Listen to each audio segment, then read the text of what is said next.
Bonjour à tous, bienvenue à ce nouveau Café Ops. J'espère déjà que vous avez passé une belle saison, en tout cas une belle haute saison.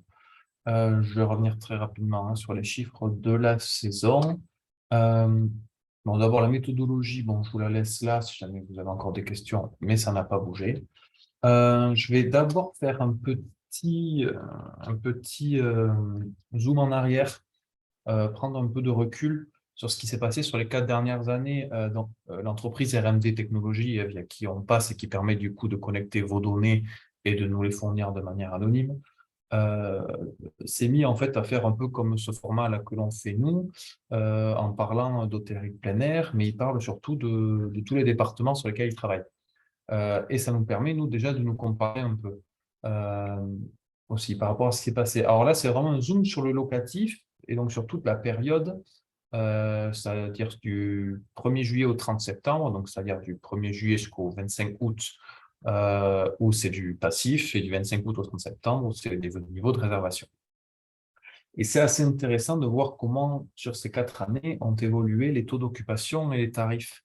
Parce qu'on voit en fait qu'en termes de tarifs, donc sur la façade sud-atlantique, les Pyrénées-Atlantiques, c'est le département où il y a eu la plus forte hausse. On a 17 euros d'augmentation de tarifs au niveau du locatif, je parle. Ce qui est bien plus élevé que, en tout cas, on est quand même à entre 5 et 6 euros de plus que nos départements du Nord, c'est-à-dire Landes, Gironde et Charente-Maritime. Je mets à part la Seine-Maritime, qui se vend quand même à des tarifs qui sont relativement différents de ce qu'on fait à nous. Il y a aussi le Var, qui est dans une classe à part euh, et qui se vend d'ailleurs beaucoup plus cher. On voit que la hausse dans le Var a été bien encore plus franche que nous. Mais ce qui est intéressant, c'est que malgré cette hausse de prix sur la période, c'est les Pyrénées-Atlantiques qui enregistrent la plus forte hausse de taux d'occupation. Donc, ça veut dire que certes, il y a eu une augmentation de prix sur cette période, mais quand même pour le moment, les Pyrénées-Atlantiques ont su se montrer attractifs, en tout cas, pour justifier de payer un peu plus cher pour du séjour dans le département. Voilà. C'est déjà le premier enseignement qu'on peut avoir sur cette diapositive-là. Alors maintenant, si je fais un bilan global de l'été, donc c'est-à-dire qu'on a les données passives du 1er juillet au 25 août et ensuite, donc les derniers jours d'août, c'est le niveau de réservation.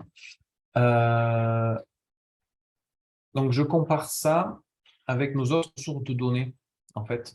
Donc les nuitées touristiques donc totales, c'est-à-dire que dedans, il y a le tourisme marchand, il y a le tourisme non marchand, c'est-à-dire tout ce qui se passe en résidence secondaire, chez les familles et amis.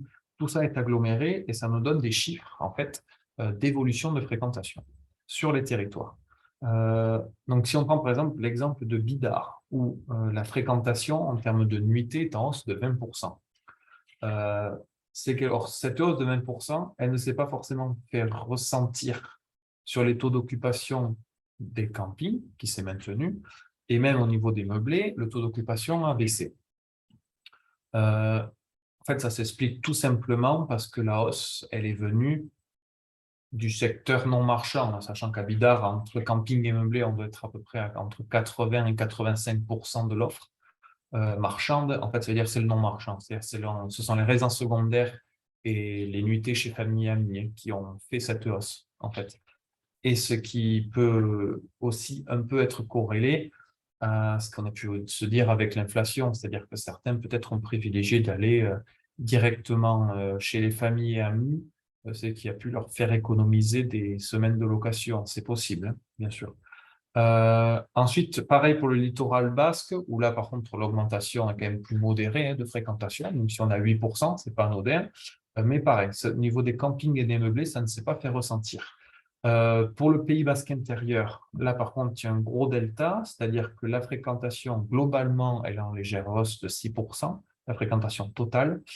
Par contre, les campings, donc ça, de toute façon, on l'avait déjà dit lors du dernier Café Ops, on est en baisse de 16 points sur les 2 mois. Et au niveau des meublés, on est en baisse de 4 points. Donc là, il y a vraiment un écart entre ces deux types d'offres, que sont les campings et les meublés. les meublés, ils sont en fait dans la même dynamique que les autres secteurs béarnais et basques, tandis que le camping de l'intérieur, vraiment, est à part.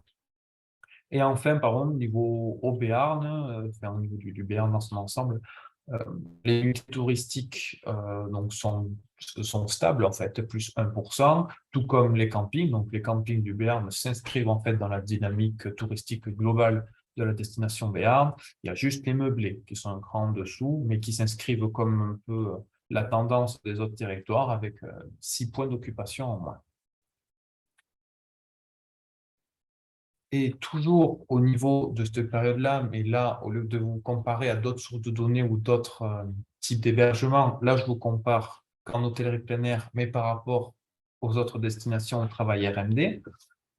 Alors, on voit, donc ça c'est pour l'emplacement nu. J'en parle assez peu de l'emplacement nu parce que ce n'est pas l'essentiel de votre chiffre d'affaires, mais j'ai trouvé quand même la diapositive intéressante, donc je vous la montre. En termes de prix, on voit qu'on est à peu près comme tout le monde. C'est une hausse entre 1 et 2 euros, quels que soient les territoires observés. Et en termes de taux d'occupation, on voit quand même que, bon, mis à part la Seine-Maritime, qui est un marché totalement à part, on voit quand même qu'on est dans les mêmes niveaux et hausses d'occupation, voilà, en dehors de la Gironde, mais il y a eu des incendies, ça a dû forcément impacter, je ne sais pas comment RMD a travaillé ça, mais ça a dû impacter les données un peu quand même, je pense. Voilà, on a entre 5 et 7 points d'occupation pour l'emplacement nu en hausse par rapport à 2021, hein, là, par contre.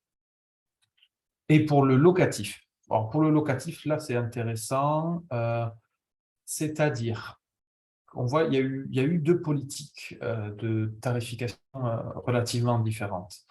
Donc, bon, il y a eu ceux qui ont assez augmenté les prix, c'est-à-dire qu'il y a enfin, devant, hein, c'est-à-dire c'est nous, Pyrénées-Atlantiques et le Var.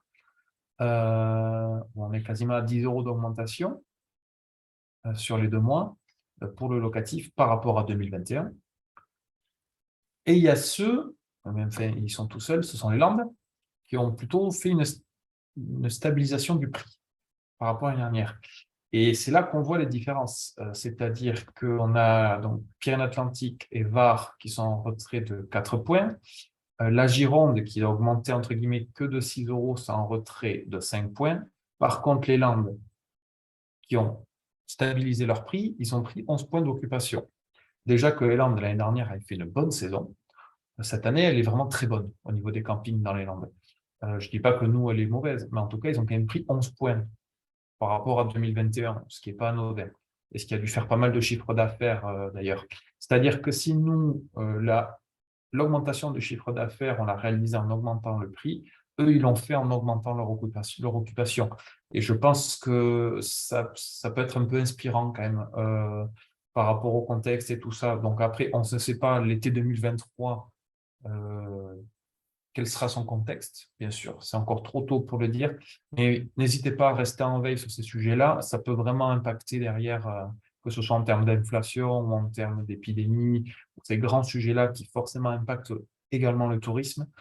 Ne pas hésiter à rester en veille et à ajuster vos prix en conséquence, parce que c'est vrai que même si c'est un autre pari, 11 points d'occupation, je pense qu'on est tous d'accord pour les prendre quand même, notamment sur juillet août, où normalement il est quand même il est censé être assez haut déjà le taux d'occupation. Bilan du mois d'août. Donc maintenant, je repars sur du classique, ce que je vous montre d'habitude.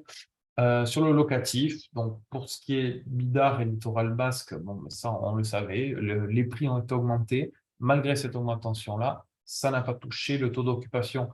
C'est assez simple, c'est-à-dire que sur le mois d'août, les clientèles qui viennent, et notamment sur les 20 premiers jours, le prix n'est pas le premier facteur de déclenchement de l'achat pour eux.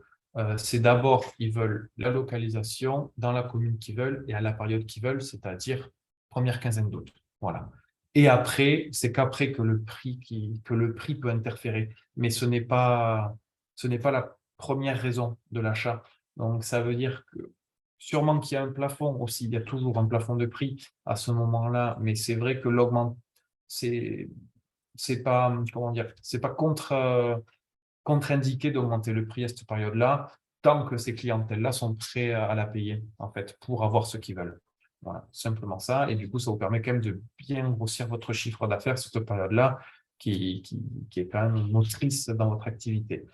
Ensuite, on a le Pays Basque intérieur. Donc, le Pays Basque intérieur, qui est en rentrée de 10 points quand même, par rapport à août 2021, avec une hausse de prix qui est quand même la moins importante des 4 territoires. Et donc, même grâce à cette hausse de prix, quand même, vous avez pu maintenir votre chiffre d'affaires au Pays Basque intérieur. Euh, je vais finir par le Béarn, après je vais vous parler d'un truc aussi qui a dû, de toute façon, vous toucher, que ce soit dans le Pays Basque intérieur ou dans la plaine béarnaise. Donc pour le Béarn, augmentation de 10 euros, qui n'a pas impacté le taux d'occupation, qui est même très bon, c'est le meilleur. On a 86% d'occupation sur le locatif, ce qui est très bien. Et donc, ça vous fait, dans le Béarn, une belle augmentation aussi de chiffre d'affaires en termes de pourcentage. Donc, j'y reviens. La canicule. La canicule, et on a vu avec les chiffres de Seine-Maritime, hein, qui a fait une très, très belle saison. Et globalement, les départements littoraux du Nord ont fait une très, très belle saison. C'est-à-dire que la canicule, ça nous fait repenser notre modèle de consommation et même touristique. C'est-à-dire que si vous avez été un peu en veille, bon, les destinations littorales et toutes les entreprises du littoral ont très bien fonctionné. Mais ça, c'est comme chaque année, de toute façon. Parce que sur le littoral, en dehors de quelques dates, il fait toujours, ou en tout cas le ressenti est toujours moins, c'est toujours plus agréable que dans l'intérieur, de toute façon. De toute façon. Et dans la plaine béarnaise, c'est pareil, il n'y a pas beaucoup de vent. Cette année, la fréquentation globale dans la plaine béarnaise est en baisse, alors que justement en montagne, elle est stable, voire en hausse. C'est-à-dire qu'il y a deux bassins comment dire, ont un futur confortable, c'est-à-dire le littoral, mais vraiment le front littoral, et la haute montagne. Je ne sais pas si vous avez vu aussi les chiffres du pic de Midi du Bigorre, c'est leur meilleure saison depuis peut-être 10 ans, je crois, ou au moins les 5 dernières années. Justement parce que les gens cherchaient la fraîcheur. Fraîcheur qu'ils ne trouvent pas en Pays Basque intérieur et sur la plaine béarnaise. Donc ça, je pense, c'est quelque chose à réfléchir.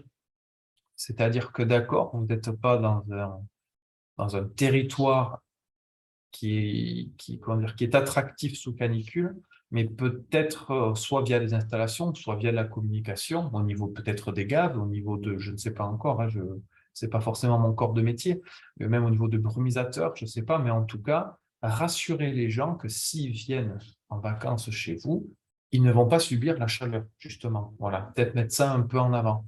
Parce qu'en tout cas, cette année, c'est assez clair que l'intérieur et la plaine béarnaise ont subi ça. Et même le Piémont, hein, j'étends ça jusqu'au Piémont béarnais. Il n'y a vraiment que la montagne qui a pu se maintenir. Donc voilà, c'était simplement faire une aparté sur ce phénomène-là qu'on commence à observer déjà. Maintenant, au niveau de septembre, dans l'état des réservations, tout simplement. Donc, on est globalement en avance, à part le Pays Basque intérieur, qui est dans la même lignée que l'année dernière, en termes de taux d'occupation, hein. Donc, on voit, c'est très positif. En termes de prix, donc, on voit il y a une très, très légère hausse. Le Béarn qui monte quand même de 7 euros, mais bon, ça reste relativement correct vu les augmentations qu'on a pu voir au mois d'août, même si ce n'est pas la même clientèle, il faut le dire. Et donc, ça vous génère derrière du chiffre d'affaires, comme vous pouvez le voir ici. J'aimerais faire une petite aparté sur les tarifs qui sont pratiqués en septembre. On voit aux alentours entre 50 et 60 euros. Donc, le prix par nuit, par location en locatif. Si on prend un peu de recul, donc là, attention, ce n'est pas le même exercice. On compare donc les chiffres que je vous ai mis, c'est les chiffres de septembre 2022 en termes de réservation, et je le compare à ce qui a été effectué dans le mois de juin 2022. Donc, c'est pas forcément, comment dire, c'est pas forcément très logique de comparer de la réservation avec du passif, mais vous allez voir que c'est déjà aujourd'hui, on est le 25 août, donc c'est-à-dire qu'il y a encore beaucoup de réservations de septembre qui vont tomber. Vous allez voir qu'on apprend déjà pas mal de choses.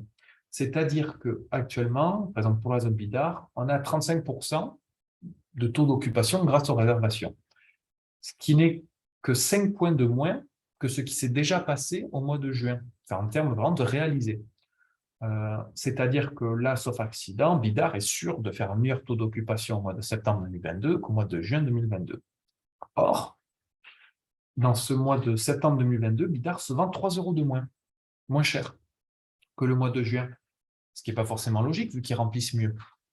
Voilà, donc il y a ça, en fait, ce petit delta en termes de prix et d'occupation, parce que du coup, pour le moment, en prospective, ça vous fait un chiffre d'affaires mineur, en fait. Et c'est quelque chose qu'on observe également donc, sur le littoral basque, ce sont à peu près les mêmes données, sauf que, littoral basque, vous êtes déjà assuré en septembre de faire aussi bien que juin en termes de taux d'occupation. Et pourtant, vous vendez toujours moins cher. Donc, je pense que ce n'est pas le mois de juin qui est vendu trop cher. Je pense que vous avez quelque chose à faire sur le mois de septembre en termes de prix et en termes de peut-être de légère hausse, en tout cas, ou en termes de yield management, parce qu'on n'est qu'à 57 euros, ce qui est assez confortable, même si ce ne sont pas les mêmes clientèles, je vous l'accorde. Il y a quelque chose à faire, sachant, en tout cas entre les 2 mois. Ce n'est pas logique qu'on se retrouve avec des données comme ça entre ces 2 mois, en fait. Et pour le Pays Basque intérieur, c'est même encore un niveau au-dessus, c'est-à-dire que vous êtes d'ores et déjà assuré de faire un meilleur mois de septembre que le mois de juin, alors que vous allez encore en avoir des réservations pour le mois de septembre. Donc ce chiffre d'affaires qu'augmenter, et pourtant vous vendez au même prix sur les 2 mois. Donc là, pareil, il y a quelque chose à faire. Et enfin, par contre, bon, le Béarn, c'est un peu plus, on va dire, les chiffres sont, en tout cas, je m'attendais un peu plus à ça quand je regardais les chiffres, c'est-à-dire que vous vendez moins cher de 5 euros, mais après, c'est vrai qu'actuellement, voilà, vous êtes encore, la réservation du mois de septembre est encore 9 points du réalisé du mois de juin. Donc, je pense 55 euros, le Béarn, vous êtes à peu près dans le bon tarif. Là, je pense qu'il n'y a pas de hausse à faire, en tout cas pour cette année. Voilà. Mais pour les 3 premiers territoires, il y a quelque chose à réfléchir, je pense. Après, chacun au niveau de sa structure, bien évidemment, parce que là, on agglomère toutes les structures, mais peut-être vérifier, en tout cas, étant donné que vous allez bientôt attaquer la tarification de l'année 2023, peut-être commencer à réfléchir à ça. Et comme piste de réflexion, justement, parce que le mois de septembre, donc là, j'en parle de manière globale, mais le mois de septembre, il y a vraiment 2 quinzaines assez distinctes. Donc là, pareil, même exercice. Je vous ai mis là donc, les chiffres de la première quinzaine en termes d'occupation, prix moyen et chiffre d'affaires, et je compare aux chiffres de la seconde quinzaine. C'est-à-dire, par exemple, pour Bidart, le taux d'occupation de la première quinzaine de septembre 2022 est de 53%. Et ce taux d'occupation par rapport à la seconde quinzaine de septembre, donc il est supérieur de 35 points. Voilà, ça vous dit l'écart, à peu près. C'est-à-dire que la deuxième quinzaine, on est à 18. Si je calcule bien, c'est ça. On a 18 points. Voilà, c'est comme ça qu'il faut l'observer. Au niveau du prix moyen, on est à 60 euros. Et donc, ces 60 euros en première quinzaine, c'est 9 euros de plus qu'en seconde quinzaine. Voilà, c'est comme ça qu'il faut le lire. Et donc, ce que j'observe là, c'est que malgré que vous soyez à Bidart, donc 35 points d'occupation en plus, donc vous vendez 9 euros de plus. Bon, il y a 9 euros, c'est quand même une certaine différence. Il y a peut-être de quoi gratter encore 1 ou 2 euros, ce ne serait pas déconnant. Sur la première quinzaine, bien sûr, je parle. Mais bon, ça va encore. Sur le littoral, pareil, peut-être 3 4 euros à augmenter sur la première quinzaine, en tout cas. Parce qu'on sait que la première quinzaine, en tout cas, reste très recherchée par les touristes, de toute façon. Et chez nous, d'autant plus. Et là où j'en viens, en fait, c'est vraiment voilà, Pays Basque intérieur. Pays Basque intérieur, entre la première quinzaine et la deuxième quinzaine, vous avez une différence de 1 euro de prix, alors que vous êtes actuellement à 27 points d'écart en taux d'occupation. Le 1 euro, il n'est pas bon. Il faut il faut que l'écart soit plus grand entre la première et la seconde quinzaine. Voilà. Je pense d'ailleurs que c'est plus en termes de hausse sur la première quinzaine que baisse sur la seconde que vient tout ça. Parce que quand vous regardez les autres, les autres, ils ont tous une belle avance de chiffre d'affaires. Vous êtes qu'à 3000 de chiffre d'affaires en plus, c'est-à-dire que vous êtes stable. Justement parce que vous êtes quasiment sur le même tarif sur tout le mois de septembre. Voilà. Donc, je pense là, à l'intérieur, il y a quelque chose à faire en matière de tarification. Et enfin, pour le Béarn, donc pour le Béarn, là, par contre, très peu d'écart entre la première et la seconde quinzaine. Donc là, je pense que pareil. Là, au niveau des prix, on est bon en Béarn. Il y a pas besoin d'y toucher. On a 7 € de différence. Il y a des réservations qui vont tomber. On sait que le Béarn, de toute façon, c'est beaucoup de dernière minute. Ça, on le sait maintenant. C'est acté de toute façon. C'est très dernière minute, le Béarn. Mais voilà. Donc, en tout cas, on est bon pour ça. Donc voilà, j'étais un peu plus long que d'habitude, mais parce que je voulais vous faire quelques pistes de réflexion aussi, hein, pour la tarification 2023 que vous allez attaquer. Et on se retrouve au prochain Café Hop, ce sera le 22 septembre, et sûrement qu'on va essayer de faire ça en visio tous ensemble pour que vous puissiez aussi réagir à tout ce que je viens de vous dire, que vous puissiez y répondre ou m'apporter d'autres compléments. Voilà. Donc, je vous donne rendez-vous au 22 septembre et au plaisir de vous revoir. Et bonne journée. Au revoir.